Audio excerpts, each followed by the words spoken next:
it is very unlikely that Congress could pass a law and force the United States to use military force in a way the president did not want to do. That wasn't the case in the Articles of Confederation. That was actually the way it was done. You would appoint commanders-in-chief, multiple, right? The legislature would. But that's not the option. We moved away from that as we moved towards the modern Constitution, the actual U.S. Constitution. And that has left us in a situation where Congress has its own war powers, its own authority over the use of military force, but they're much better suited to restraining it than compelling it. So Congress can cut off authorization, can cut off funding, can do a lot of other things to restrict how the president may choose to act, but is not very well suited to compelling the president to act. And that's a real problem for NATO or any treaty alliance. And the reason why Trump's statements are real concerning and are going to keep being concerning for Europe, even if 1250A stays on the books and gets expanded in the ways I just mentioned about litigation authorization. I'm Tyler McBrien, managing editor of Lawfare, and this is the Lawfare podcast, February 26, 2024. At a South Carolina campaign rally on February 10th, former President Donald Trump told a crowd of supporters that while he was president, he told, quote, one of the presidents of a big country in the NATO alliance that he would not protect that country from a Russian invasion if that country didn't pay. Trump then said, quote, in fact, I would encourage them to do whatever the hell they want. You gotta pay. You gotta pay your bills. I sat down with Lawfare's very own senior editor Scott R. Anderson to talk through Trump's NATO comments, why they're rattling European allies, whether a US president could destroy the alliance, and how Congress might stop it. We also talked about why everyone here at Lawfare calls Section 1250A of the recent National Defense Authorization Act the Anderson Saves NATO provision. It's the Lawfare podcast, February 26th. How much trouble is NATO really in? With Scott R. Anderson. So, Scott, we're going to focus most of our discussion today on the legal aspects of NATO. But first, I want to set the scene here to talk a bit about why we're discussing the legal aspects of NATO. So first, just to set it up, why are we here? What did Trump say? And why is it concerning? So at an event in the past few weeks, I think about 2 weeks ago now, less than 2 weeks ago, former President Trump said something to the effect of, when he was in the White House, he told European NATO members who asked him if, even though we have not met our spending targets for defense spending, we can go back and talk about what those are in a second. But even if we haven't met those, if Russia were to attack us, would you defend us? Or if someone were to attack us, would you defend us? And Trump said, what I told them at the time was, not only would I not defend you, I would encourage Russia or whoever we're talking about to do whatever the hell they wanted with you, because you were delinquent on your obligations. You hadn't paid up, and so I wasn't going to defend you. Trump was putting this forward as a demonstration about how effectively he had brought in the NATO alliance in terms of pushing them towards increasing their defense spending, which has been a long-term U.S. policy goal and a policy goal of a number of NATO members, not just the United States. So the United States kind of carries the burden more heavily than any other individual member in terms of defense spending and defense capabilities. So he was really presenting it as saying, here's how I, by playing rough and being a little frank and willing to push the envelope with European allies, was able to negotiate a better deal for the United States. It's very much in line with how Trump often kind of lionizes his negotiation ability, his business acumen, as a trait that's desirable in a president. He's hard-elbowed, kind of shamelessly self-interested, and willing to really go to the mat to negotiate a hard deal for himself, and in this case for the American people. That's kind of the pitch, right?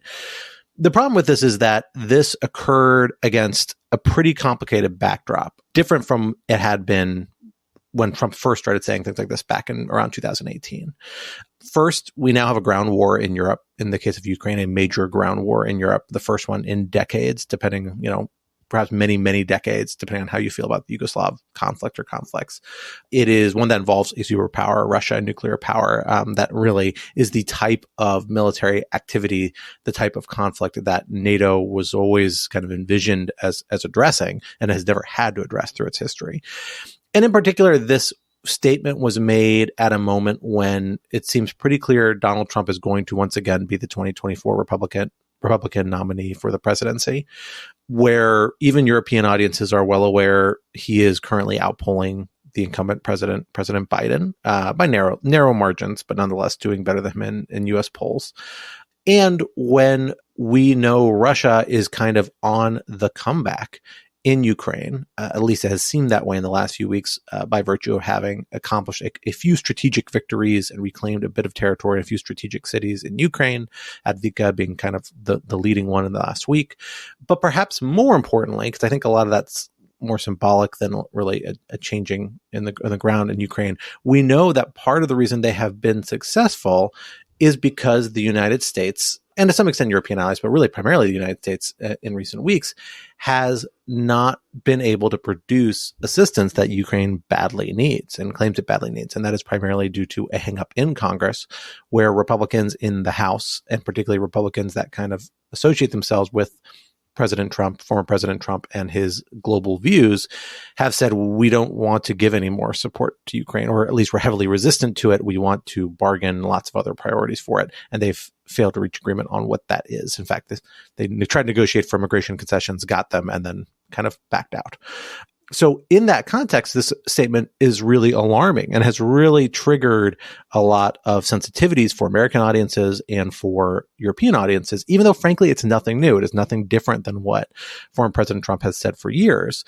The reason why it's serious is that he is very well might be the president again. NATO is arguably, and certainly in the view of European audiences, much more important in a way than it was the last time former President Trump was in office, because of the Ukraine conflict, because of Russia's clear willingness to engage in pretty costly ground wars in Europe. Maybe not just against Ukraine, maybe against the Baltic states and other states that are parts of NATO and where NATO would be potentially directly implicated, Poland being another recent example. And because, it is showing that the political weight of his views, of his perspectives, really is having a ground impact, even without him being in the White House. So if he's in the White House, it could have a much broader impact in a way that really undermines what has been the keystone of European security since the end of World War II, which is NATO. Right. So as you point out, this is not the first time Trump has made such statements, nor is it the first time a U.S. president has.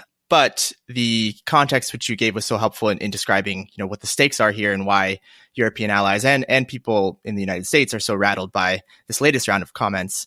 Before we get into some of the legal questions on whether or not a president can withdraw from NATO, how to sort of save NATO, I want to address the funding question that you hinted at a bit earlier.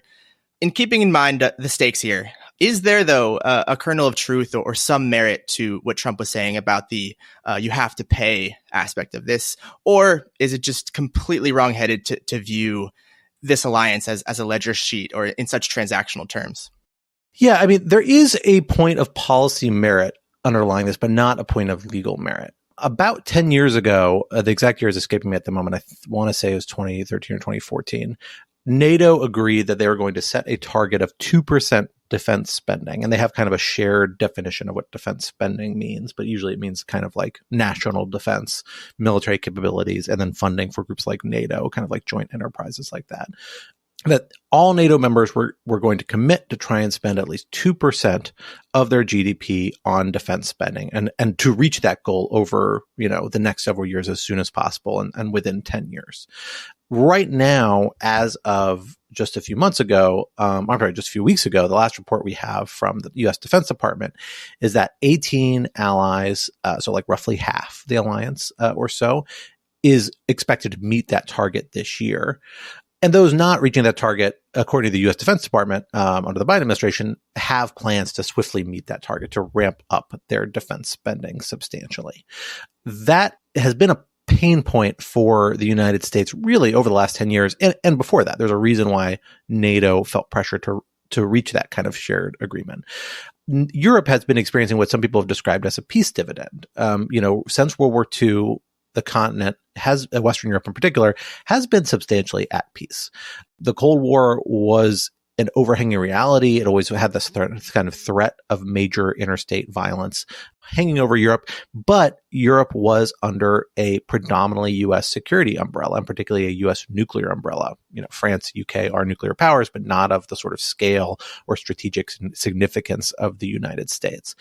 And because the United States had led this NATO-led security architecture, of which NATO really was the keystone, was the bulk of it, maybe not the entirety of it. There are other security mechanisms in play here as well, but NATO is the heart of it and by far the most important part of it. European countries have been able to ratchet down defense spending and ratchet up spending on a lot of other priorities, including social spending and social welfare and the sort of other things that in Europe are much more popular and important to people. And so in a political dynamics that sound probably a little alien to American audiences, where defense spending and high levels of defense spending is one of relatively few areas that have broad bipartisan and popular support in the United States, even as social spending is very controversial. In Europe, it's really quite the opposite, at least in a lot of Western European countries, where they have, at least until recently, really been easy to get political consensus around different types of social spending, much harder to get around defense spending. People see it as saying, why is this something we're doing? We haven't been at a war in decades. And until recently, they could say, it doesn't look like one's on the horizon. And we're in this security architecture, this US-based security umbrella. That means we have a strong backstop if there were any sort of threat of violence. The war in Ukraine has really changed that perspective. And there's lots of reasons to believe that a lot of European countries have begun to think about this a little differently, and European publics, worth noting, have begun thinking about this a little differently. For example, a lot of Scandinavian countries have mandatory military service for their nationals and kind of big kind of National Guard sorts voluntary conscription programs, or enlistment programs, I should say. These have been ramped up dramatically. You have a lot more people participating in them. They're being funded differently, structured differently, actually taken much more seriously than they were for many, many years. And similar efforts are happening across the continent to take it more seriously. But this is a pretty recent development, and getting the political consensus around upping some of the spending, as demonstrated by this latest report from the Defense Department, just takes time.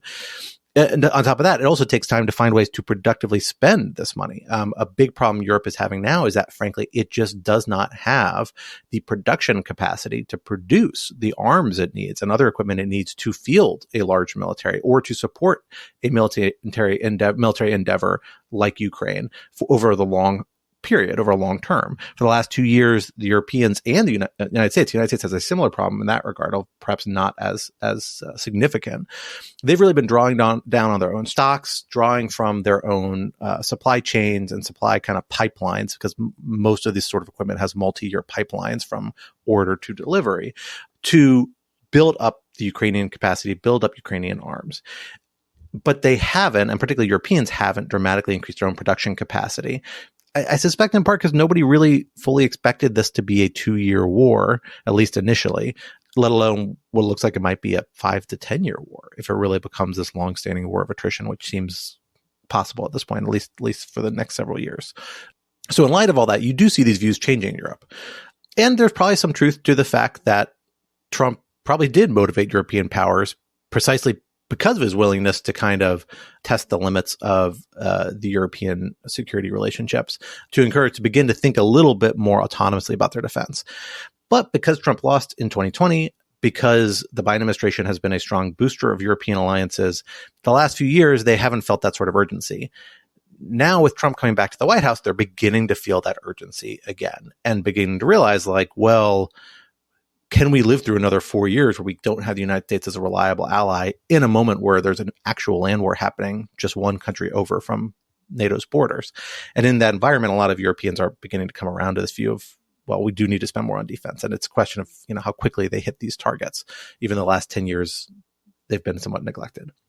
All that is to say, though, while there's a legitimate policy concern that even Europeans, I think, recognize is legitimate at this point, that doesn't actually have a bearing on the legal obligations. The legal obligations of NATO have been in place since the North Atlantic Treaty was signed in the aftermath of World War II. They do not change depending on whether people hit these spending targets. These spending targets are not baked into NATO. They are a voluntary policy decision entered into by NATO members later that have no bearing on the legal obligations. So this idea that President Trump said, if you don't pay, I don't think I have any obligation towards you, that's not true. The United States has the same obligation towards NATO members, regardless of whether they pay or not. That said, there is a lot of flexibility in the joints about how exactly that obligation is understood and operationalized that makes Trump's threat a serious one. Great. That's more helpful context. I think there's been this tendency, perhaps in some corners of the media, to reach for an easy narrative of Trump makes off-the-cuff remarks about NATO on the campaign trail or to the media, and it shakes a complacent Europe awake as they scramble for defense spending. But as you well laid out, it's a lot more complicated and long-standing than that. So I think in this same spirit of dispelling misconceptions or myths, I want to lay out some of the basics of the legal obligations that NATO members have. So we mentioned some, international legal obligations, follow-on agreements, and we haven't spoken yet of the most fundamental obligation, that the much talked about Article 5. So could you just lay out some of the basics there? What are NATO members obligated to do, including the United States? Sure. Now, Article 5 is a core provision of the North Atlantic Treaty. This is the foundational treaty that NATO members entered into in 1949 initially, and that sets out all the core parameters of the alliance. It's a short document. It only itself has 15 articles, if I recall correctly, 14 articles, that kind of lay out the core operational aspects of it. And it's been supplemented and built up by lots of subsequent implementing agreements, implementing arrangements. Every time NATO is expanded, and it's expanded many, many times, including twice just in the last year with Finland and Sweden, there are kind of accessory terms that is done through a separate international agreement that all the member states enter into and have to enter into unanimously to bring them into the alliance. So there are supplemental terms to this, but they remain the core foundational elements of this, and Article 5 is at the heart of it. Article 5 is what is often known as a collective defense provision or collective security provision. And what it essentially means and says, or is understood to mean and say, is that an attack against one of us is an attack against all of us. In the context of NATO, it's slightly different than that. And I'm going to read it out loud and kind of break it down a little bit. The Article 5, the specific operational language, it says that the parties agree that an armed attack against one or more of them in Europe or North America shall be considered an attack against them all, and consequently they agree that if such an armed attack occurs, each of them, in exercise of the right of individual or collective self-defense recognized by Article 51 of the Charter of the United Nations, will assist the party or parties so attacked by taking forthwith, individually and in concert with the other parties, such action as it deems necessary, including the use of armed force, to restore and maintain the security of the North Atlantic area. There's a lot of parts of this to break down. The first thing that's worth noting is this isn't a full collective or mutual self-defense treaty, because it is limited to the North Atlantic and Europe and North America. A separate provision, Article 6, kind of expands that a little bit to clarify, well, it also includes, French colonial holdings in Africa that it had at the time, does not have anymore, and a couple other kind of more international holdings of some of the NATO members at the time. But it's limited geographically in scope. It's not supposed to be applied anywhere, although, NATO has been involved in Libya, it's been involved in Afghanistan, it's been involved in other contexts as well by kind of voluntary action of the members. But importantly here, this obligation is triggered by an armed attack. That is a term of art that is linked to international law and the UN Charter, and essentially means something that's not entirely clear. It clearly means an armed attack, meaning a use of violence against a state, meaning its nationals, its territory, its personnel.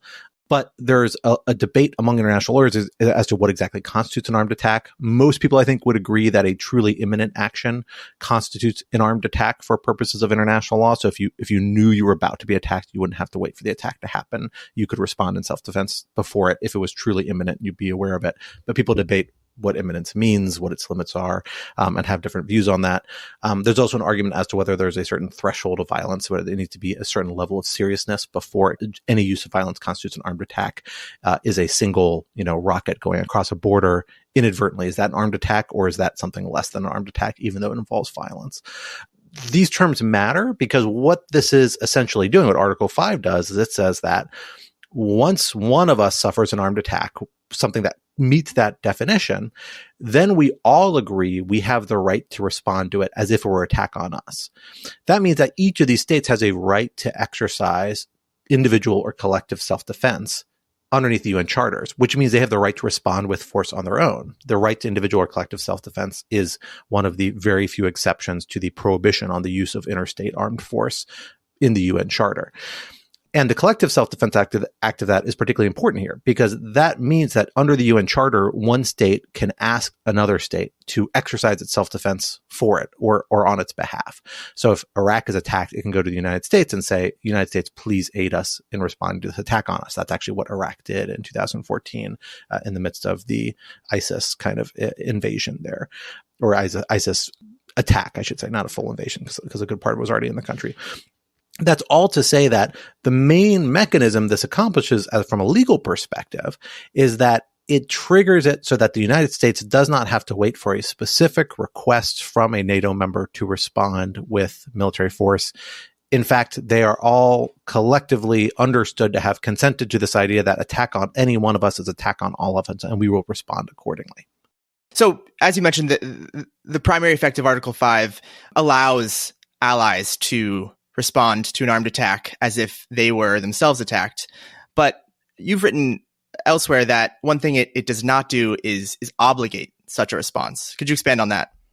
Exactly. I mean, the language that Article 5 actually uses says that NATO members will assist the party or parties so attacked by taking forthwith, individually and in concert with the other parties, such action as it deems necessary, including the use of armed force. What that means is that the state that's providing the assistance actually gets to choose how to respond. That it clearly can include the use of armed force. And I think the often implicit assumption is that this often will, because we're talking about an armed attack. But it need not necessarily. It gives a lot of wiggle room in this treaty structure. Notably, this didn't have to be this way. Just a year earlier from the NATO treaty, European countries entered into what is kind of a tighter security pact, where they essentially said every member of this alliance will use all power appropriate and at its disposal to repel attacks, including military force. Right? It's a much harder commitment saying you are committing right now to go down to the mat and deliver absolutely everything. The decision to not quite do that in Article 5 here is an interesting one. In part, it reflects strategic realities that, the United States and other states wanted to have a little wiggle room, were hesitant to fully commit themselves for using force. It also recognized a constitutional debate happening in the United States, and that was very live and was about to become kind of more live in the United States at this time about, well, when can the president pursue military force, take action on his own? And when does he need to go to Congress for authorization? Here, essentially, the Article 5 leaves that question kind of open. They say you can respond however you deem is necessary and appropriate, including the use of armed force, but doesn't firmly commit the United States or any other state to respond with armed force. And part of that is to account for the possibility that, well, maybe Congress won't authorize the use of armed force in response to an attack by Article 5. And maybe the executive branch will conclude that that's constitutionally necessary, although the executive branch has frequently suggested that maybe it's not. That kind of legal ambiguity is part of what led to a slightly watered down version of this. Now, notably, this isn't that watered down actually compared to collective defense agreements or mutual defense treaties, as certainly the United States engages in, or that many other states engage in. The stronger language I mentioned, if I recall correctly, is from the 1948 Brussels Treaty, is the exception. It was an early model that states generally gravitated away from. So I don't think there's a reason to think that this language is actually a signal that it's weaker, but it does have these sorts of caveats. It has built-in flexibility. It is meant to facilitate and to operationalize and remove international legal barriers for collective action, but it doesn't firmly hard commit states to do anything along it provide any specific type of response, including a military response. The main thing it does actually obligate, meaning the North Atlantic Treaty obligates them to do, is its members to do is in Article 4, where it says, when one of them views a threat to their territorial integrity or political independence or security of any one of them, all the parties will consult together. And essentially there's a process here where you actually can firmly force the NATO members to consult. That's a firmer obligation. But Article 5 stops a little short of that. That said, the understanding has always been that the United States and every other member of NATO is going to take its Article 5 obligations super seriously. And so while it has a range of options about how it will respond, and it has flexibility baked into the international legal obligations, that as a policy matter, the expectation by the Soviet Union and more recently Russia, among other potential enemies of or attackers of NATO members, is they're going to come back full force with most likely a military response, and most likely a substantial one. And that is what provides the deterrent effect for NATO. That's what makes it such a potent vehicle for the security umbrella, is because it has that assumption of intent underlying it. And notably, it's then backed up not just by the individual military capacity of the United States and other NATO members, but really primarily the United States in a lot of cases, but also by virtue of the fact that NATO members engage in a lot of joint operational planning, a lot of joint coordination. They essentially set up the institutional mechanisms and the joint military capabilities and interfaces and coordination so that they actually can credibly threaten to respond very quickly and very effectively to a military threat. And that is all part of this architecture in here, but the hard obligation actually doesn't go quite that far. Right. So let's set aside for a second the obligations of a member. And let's say, for example, that a former president who becomes president once again, I won't name names, decides that, it's actually, less trouble to withdraw from NATO entirely, therefore releasing the United States from these obligations. Is that possible? So this is a point of legal debate, but I think the answer is yes. And I actually don't think there's much doubt about it now, although we'll get into some nuances around this. The Constitution says nothing about how the political branches of government, Congress or the president, withdraw from or exit from an international agreement. To enter into a treaty, it says the president needs to get the advice and consent of 2/3 of the Senate. Although notably, there are actually other types of international agreements that president enters into with just the approval of Congress, like a majority of both chambers, or sometimes on his own authority if it relates to like an issue that the president has kind of exclusive authority over. And just to cut in really quick, Scott, I'm curious if there are any historical theories as to why it seems like a pretty significant oversight to put a provision in the Constitution of how to enter into treaties, but not to exit from them. Are there any theories there in the historical record? It's a fair question, and the Constitution has a lot of these gaps in it, a lot of holes. They didn't anticipate every sort of solution, and we have statements from the framers about how they thought this was going to work. But there was a little disagreement there as well. Alexander Hamilton, I believe it was in the Federalist Papers, if I recall correctly, strongly suggested that this is like a joint power, something the president and Congress have to agree to together.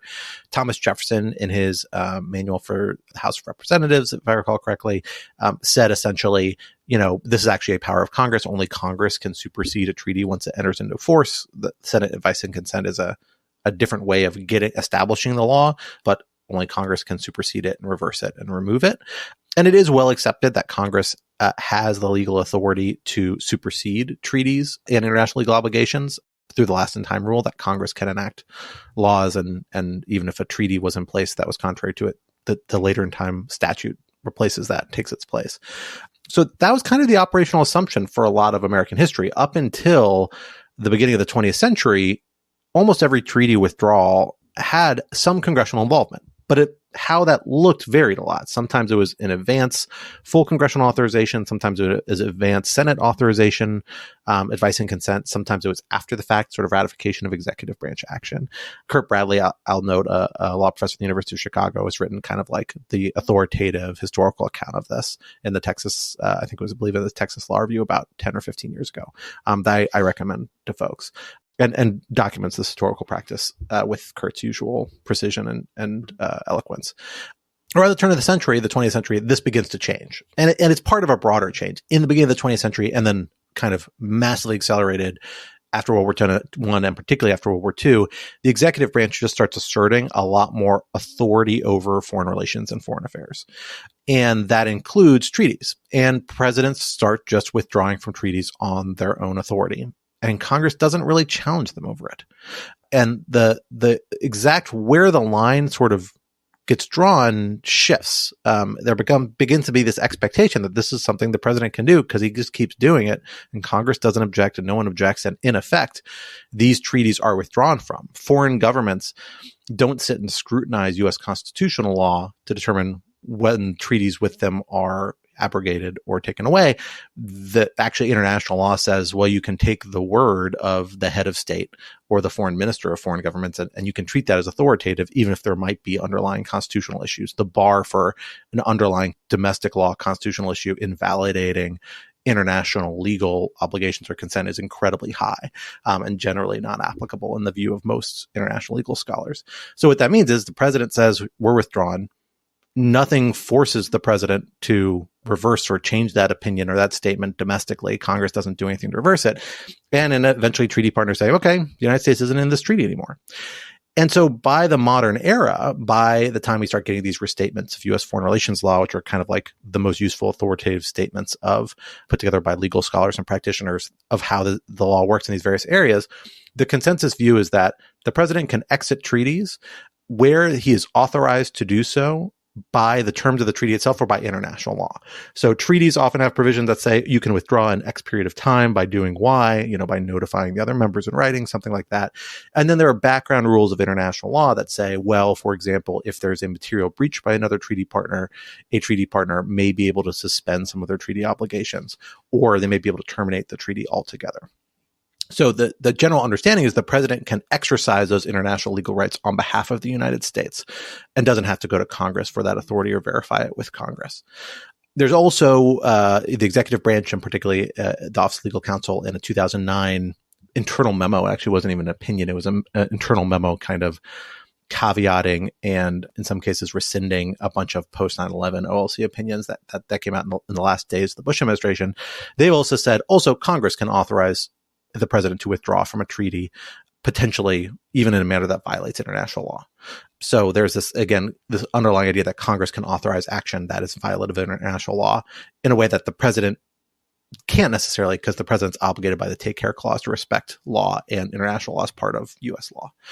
That's all a long way to say that there's no core legal barrier to the president unilaterally exercising the rights that international law provides to exit a treaty. He has to do it consistent with the treaty. So he has to go and say, hey, I have 1 year, which is the time window given under Article 13 of the North Atlantic Treaty. I have 1 year to withdraw. Here's my written notice. And then in a year, I have withdrawn. I can't cut it short earlier than that.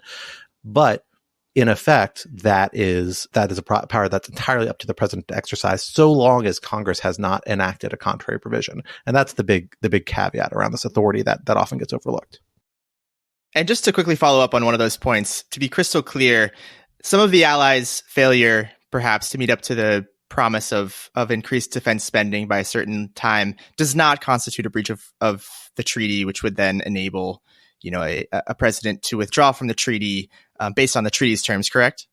I think that would be a very strained interpretation of anything. Certainly not the failure to meet a kind of policy decision NATO states entered into after the fact, right? Like the 2% spending target is nowhere reflected in the treaty arrangements of NATO. And so that wouldn't be a breach of the treaty or a material breach that might warrant a suspension or some sort of other international legal remedy.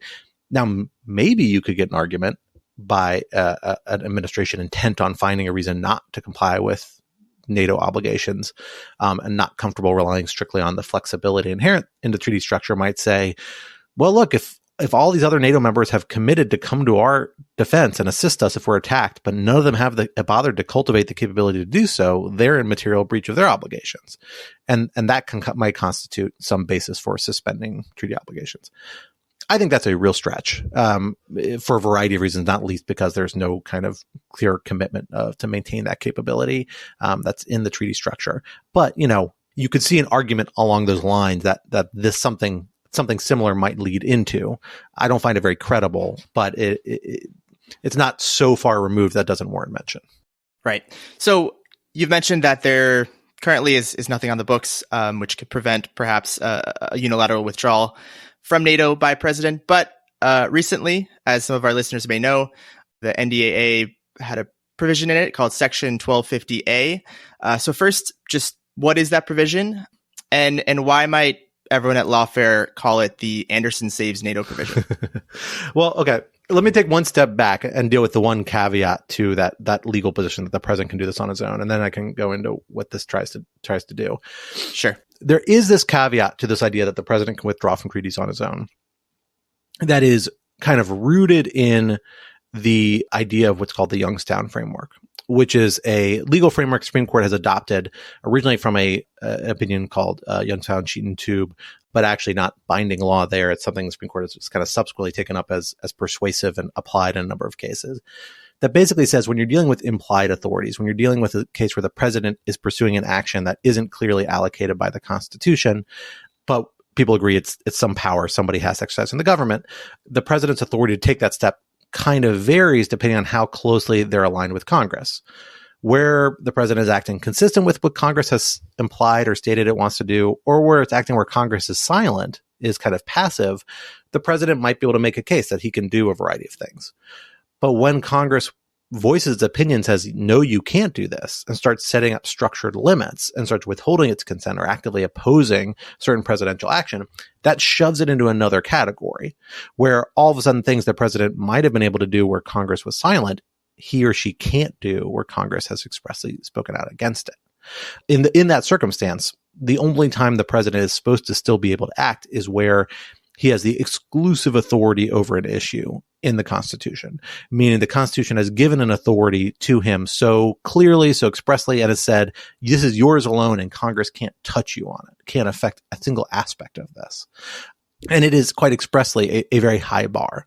Although notably, in the only Supreme Court case that's ever considered a law that kind of falls in the zone, the executive branch did win. It was a 2015 case called Zivotofsky v. Kerry about the recognition power.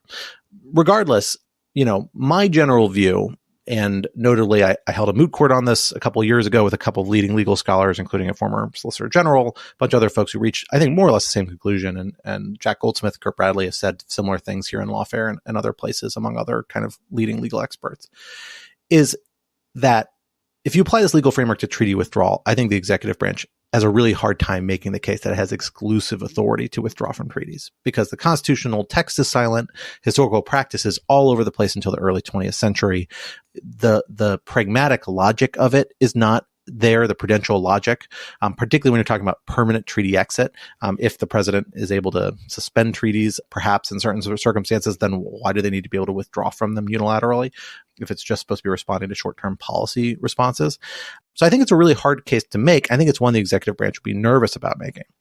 So in 2018, the first time Trump started talking about this stuff, I had this idea that said essentially, well, look, if Congress wants to do something to stop Trump from withdrawing from NATO, the best thing it can do is set itself up to be able to mount the most effective legal challenge to oppose that.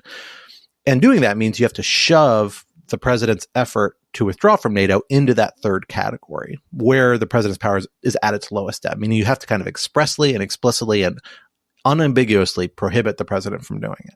And that's what this provision, Section 1250A, does, which was actually quickly introduced pretty shortly after I published a piece in Lawfare in 2018, debated in SFRC, adopted by SFRC a couple Congresses ago, and has kind of been hanging around for the last 5 or 6 years and was just enacted in this NDAA. And what it essentially says is that Congress says you are prohibited, meaning the president is prohibited from withdrawing from, terminating, suspending, or otherwise exiting the North Atlantic Treaty without congressional approval from a majority of Congress or from 2/3 of the Senate, its advice and consent, and that the president or the executive branch may not use any appropriated funds or authorized funds to pursue any action of that type without that level of congressional permission. And there's some other provisions as well about notification and things like that. The whole idea is that, well, now that Congress has said that, the president's authority to withdraw is much lower than it was before. It's much more dubious. The president now has to show before a court that he does, in fact, have exclusive constitutional authority over this. And it makes it a much harder argument for the president to make. And so now that this provision is in place, there's at least the executive branch has to be willing and able to make that argument. It's worth noting the Trump administration did make that argument last time they were in office. They were the first presidential administration to make it expressly and publicly. They released it in Office Legal Counsel opinion that came out, I think, the day before Christmas or 2 days before Christmas 2020, before they left office, where they had previously withdrawn from the Open Skies Treaty in disregard of a statutory provision requiring that they give Congress advance notice of their intent to do so. And they said, we were free to do this because the president's authority is exclusive. Congress can't restrict it or limit it in any meaningful way. I think essentially that's wrong. But what Congress didn't do and no one else did at that point is legally challenge the president's decision to do that. So we never saw a court pass judgment on whether the president had the authority to do that or not. And the goal of this provision, Section 1250A, is both to put it in the weakest possible position, the executive branch legal argument, and then hopefully clear the way for potential legal challenge if the president decides to go ahead anyway. So I now may ask a bit flippantly, is NATO saved? Or are there situations that you foresee in which Section 1250A could be circumvented or overcome by the an executive branch who's bent on withdrawing from NATO? What still needs to be done? So if you look at past legal challenges of treaty withdrawal, there are 3 basic justiciability barriers that they have all pretty reliably encountered that have prevented the courts from ever weighing in. And these are big problems because even if you have an unlawful withdrawal from a treaty, if courts aren't willing to reach the merits and resolve it and say, no, this is unlawful, executive branch, you can't do this, then the executive branch is probably going to be free to proceed anyway. Because again, the president's stated views to foreign governments is going to be accepted as the official position of the foreign government, by those foreign governments, that they will be seen as the United States withdrawing or exiting from these treaties. Two of the barriers 1250A, I think, takes care of pretty handily. One is the political question doctrine, and one is the ripeness kind of doctrine, or this idea that a dispute has to be fully ripe before a court should take it up. These are kind of the latter, particularly discretionary sort of passive virtue that courts can apply. Both have their roots in Goldwater v. Carter, a 1979 Supreme Court decision, which is the only time the Supreme Court has ever considered treaty withdrawal, and they declined to reach the merits on these grounds. And their logic at the time was the kind of controlling opinion was a narrow one that said, we don't think this is right because Congress at the time, in that case, hadn't actually taken any steps to oppose the ending of what was actually the Mutual Defense Treaty with the Republic of China, now Taiwan, at the time. It was being litigated by a handful of legislators who opposed it, but collectively Congress itself hadn't taken any opposed action. And so the kind of controlling opinion by Chief Justice Powell, if I recall correctly, said essentially, this isn't right for conflict. Congress needs to actually do something to oppose this, and we need to see a clear conflict between the branches before it's worth the Supreme Court intervening. And a separate concurrence by Justice Rehnquist said, well, a number of us, because I think that had 4 justices on it, if I recall correctly, we think this is actually barred by political question doctrine, because we think this deals with political issues that the branches shouldn't really, that the political branches have to resolve among themselves. Courts shouldn't intervene. The ripeness doctrine box is clearly checked by 1250A, right? Like Congress has clearly done something to put its position against executive branch and create a clear conflict between the branches. So I don't think ripeness is a problem for a 1250A challenge. And political question doctrine, notably, has actually kind of shrunk and been limited in a way that I think is well considered by the Roberts Court. In another case, is a different Zivotofsky decision from 2012. They said essentially, we don't think the political question doctrine applies in a case where a statute or a president is purporting to act in violation of a statute on a constitutional basis, basically where there's a clear conflict between the branches. So the same sort of clear conflict created by 1250A, if you take that kind of shrinking of the political question doctrine seriously, and I think the Roberts Court does, I think gets you around political question doctrine concerns as well, once you get the Supreme Court. The third barrier that a lot of these challenges have run into that was not an issue in Goldwater, but has been an issue in subsequent cases is standing. This idea that it's not always clear who is affected by a treaty withdrawal, and then who has the ability to sue over it. Some treaties, like, provide funding and do other things that, like, obviously individual private organizations or individuals will be affected in a way that they can sue over it. But I don't think NATO is clearly one of those. And maybe, certain U.S. nationals with relatives in Europe might have a standing to sue. Maybe certain service members might, who it affects their career potential. Like, you can think of a bunch of hypothetical plaintiffs that might have standing to sue, but you don't know whether they will actually exist in the real world when a withdrawal happens, or if they're going to be willing to take on the burdens of litigation, right? If they're going to be willing to do something like that. So what the proposal I originally articulated and the version that was originally taken up by the Senate said is that we're going to go one further. We are actually going to authorize litigation on behalf of Congress, because if there's one party that is clearly injured if a president withdraws from NATO without its permission, it's Congress, because it would be violating 1250A, it'd be ignoring what Congress says is its own constitutional role in treaty withdrawal, and we'd be bypassing any debate about it. That provision was actually dropped out of 1250A before it was adopted. So right now, there's no pre-authorization for litigation. I think that's the biggest kind of gap in the armor currently for NATO withdrawal. If you really are serious about defending NATO, you need to have somebody positioned to challenge a withdrawal from it. I think Congress is the best position to do that, at least reliably, without knowing the specific circumstances of the withdrawal and whether plaintiffs might be available. And pre-authorizing it would be a valid step. And notably, it's not too late. Congress as a whole could still do that through additional legislation. And notably, both the House and the Senate have at least a very colorable legal case based off recent decision in the DC Circuit that each individually might have standing or would likely have standing to challenge this, at least in part, because it is not just a violation of 1250A would be a violation of, among other things, the appropriations clause, because they withheld appropriated funds from being used for that purpose. And appropriation clause violations the DC Circuit has seen as something that either chamber can sue over potentially.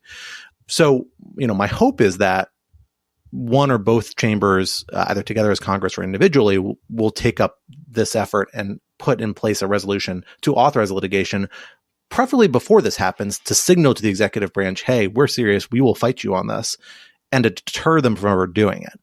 I don't know if we're ever going to get there or not, but that's kind of the last step to be taken by Congress before you can truly say, we've done everything we can to try and stop the United States from exiting NATO altogether, strictly on the decisions of the president alone.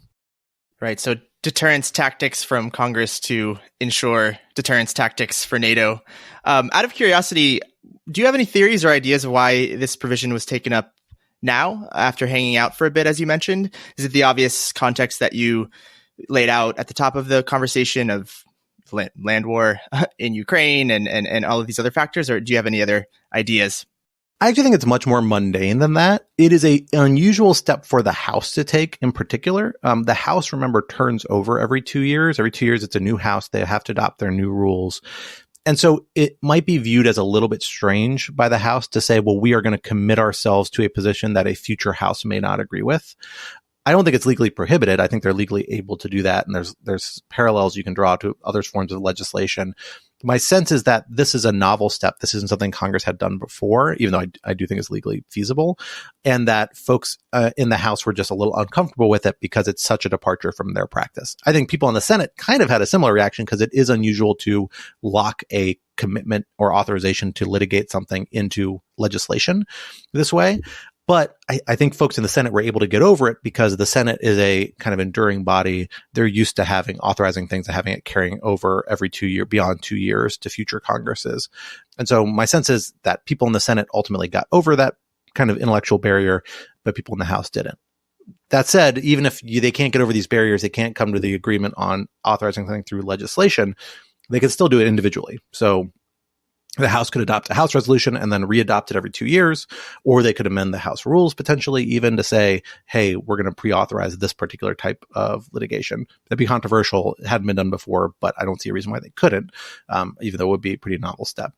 Now, on the Senate side, I think there's even more flexibility for the Senate to be able to say, we're going to pass a resolution authorizing this, and that it's something that will endure until the Senate chooses to rescind it.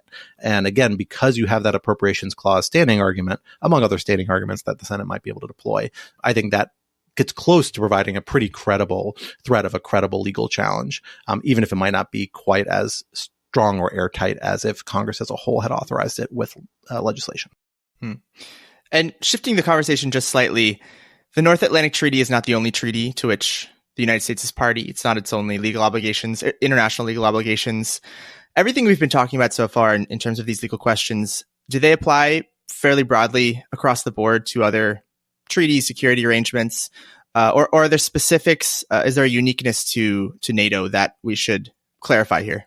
No, I mean, I think these same barriers apply at a minimum to all other Article 2 treaties, meaning treaties entered into through the advice and consent process. And I think, frankly, they probably even apply less legally controversially to congressional executive agreements, meaning international agreements entered into by virtue of congressional authorization. Those are ones where clearly Congress plays a much stronger role. So if anything, they have a better argument for saying we have the ability to restrain exit from these international agreements. In terms of Article 2 treaties, I think these same arguments would apply. And I think it's a model Congress could consider for other treaties they really want to preserve that they're worried a particular president might be willing to exit in a way that they don't agree with, whether it's the UN Charter or other core foundational international treaties.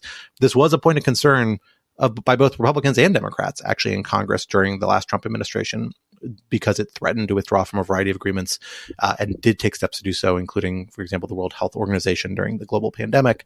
And so this is a toolkit I think Congress could use more in broader range of cases. Just NATO has been the one that has the clearest political consensus around it, and frankly has seemed like it's the focus of ire by former President Trump at a moment when it's particularly critical.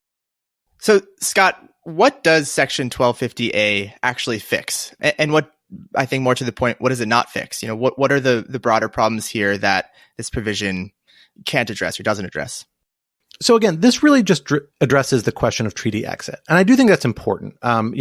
This provision has gotten kind of talked down in a lot of the media coverage of Trump's recent comments as being less significant. And I don't think that's entirely fair or might be a little too short-sighted. I mean, what this provision does is it helps to ensure the United States will be a continuing part of the North Atlantic Treaty Organization.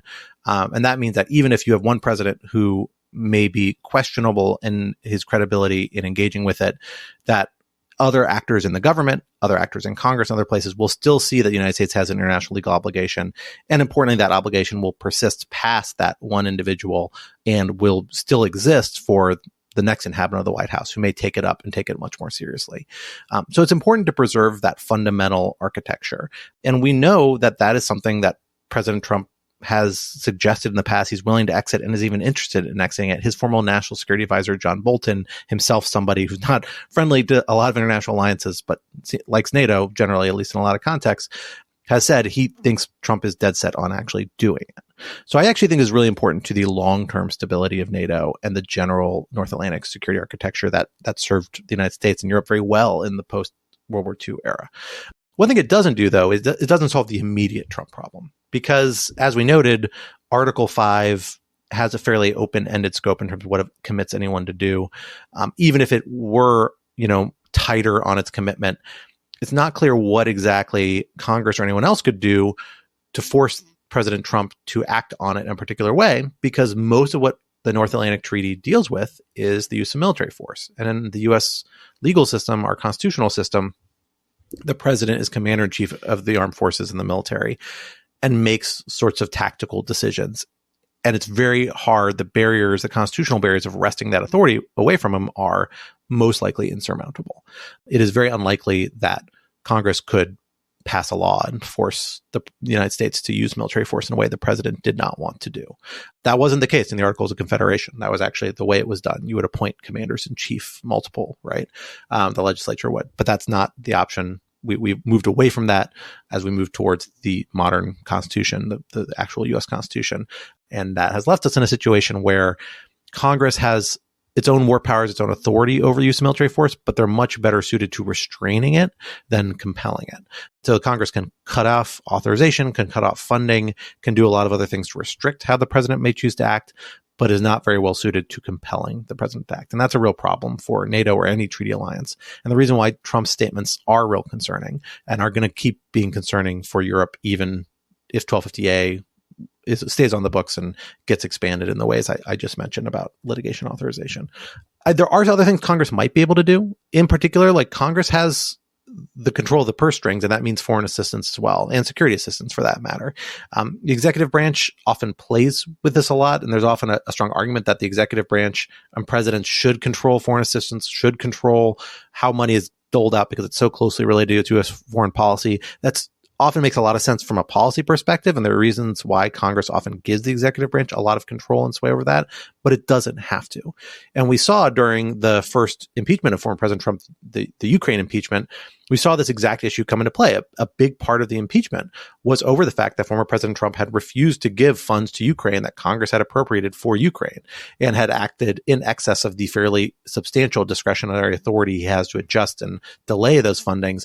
And it had gone beyond that, even in the ways it tried to hold up and condition that assistance on a variety of actions, including some that seem quite inappropriate to many, relating to Burisma and the Bidens and things like that. That legal argument is going to come to the fore again because, perhaps you will get a Congress willing and intent on authorizing security assistance to Ukraine and a White House that's not interested in doing that.